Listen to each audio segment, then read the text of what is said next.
So, daming mga tulabong. Nandito sila, kaya pala wala sila doon sa amin. Dito pala sila, ayan oh. Ano, dami-dami nila oh. Sa pis-pis nga dyan. Tulabong. Tulabong. Sabi oh. Hello guys, ito oh, daming ibon. Yung ibong puti, yung tawagin ito sa aklan, yung tulabong. Ayan oh. Ang dami-dami nila oh.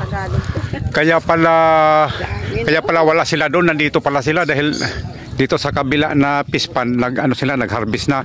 Kaya nandito dagsaan yung mga ibon na tulabong. Ayan oh, nandito sila, ang dami-dami nila oh. Libo-libo talaga to. Marami to sila. O yan, nandito sila. O ito pa may yung lumilipad na mga malilit, yung anaga-taga to tawagin eh. Nagbo-vlog si Kuya oh. Ayun oh. Yan. Nandun oh yun. Daming ibon dito oh. Yung itlog nito, yung invisible yung itlog nito, hindi mo makita to eh. Bago mo raw to makita pag sa tubig ka daw titingin. Bago mo makita yung itlog niya, saka pugad. Thank you for watching guys.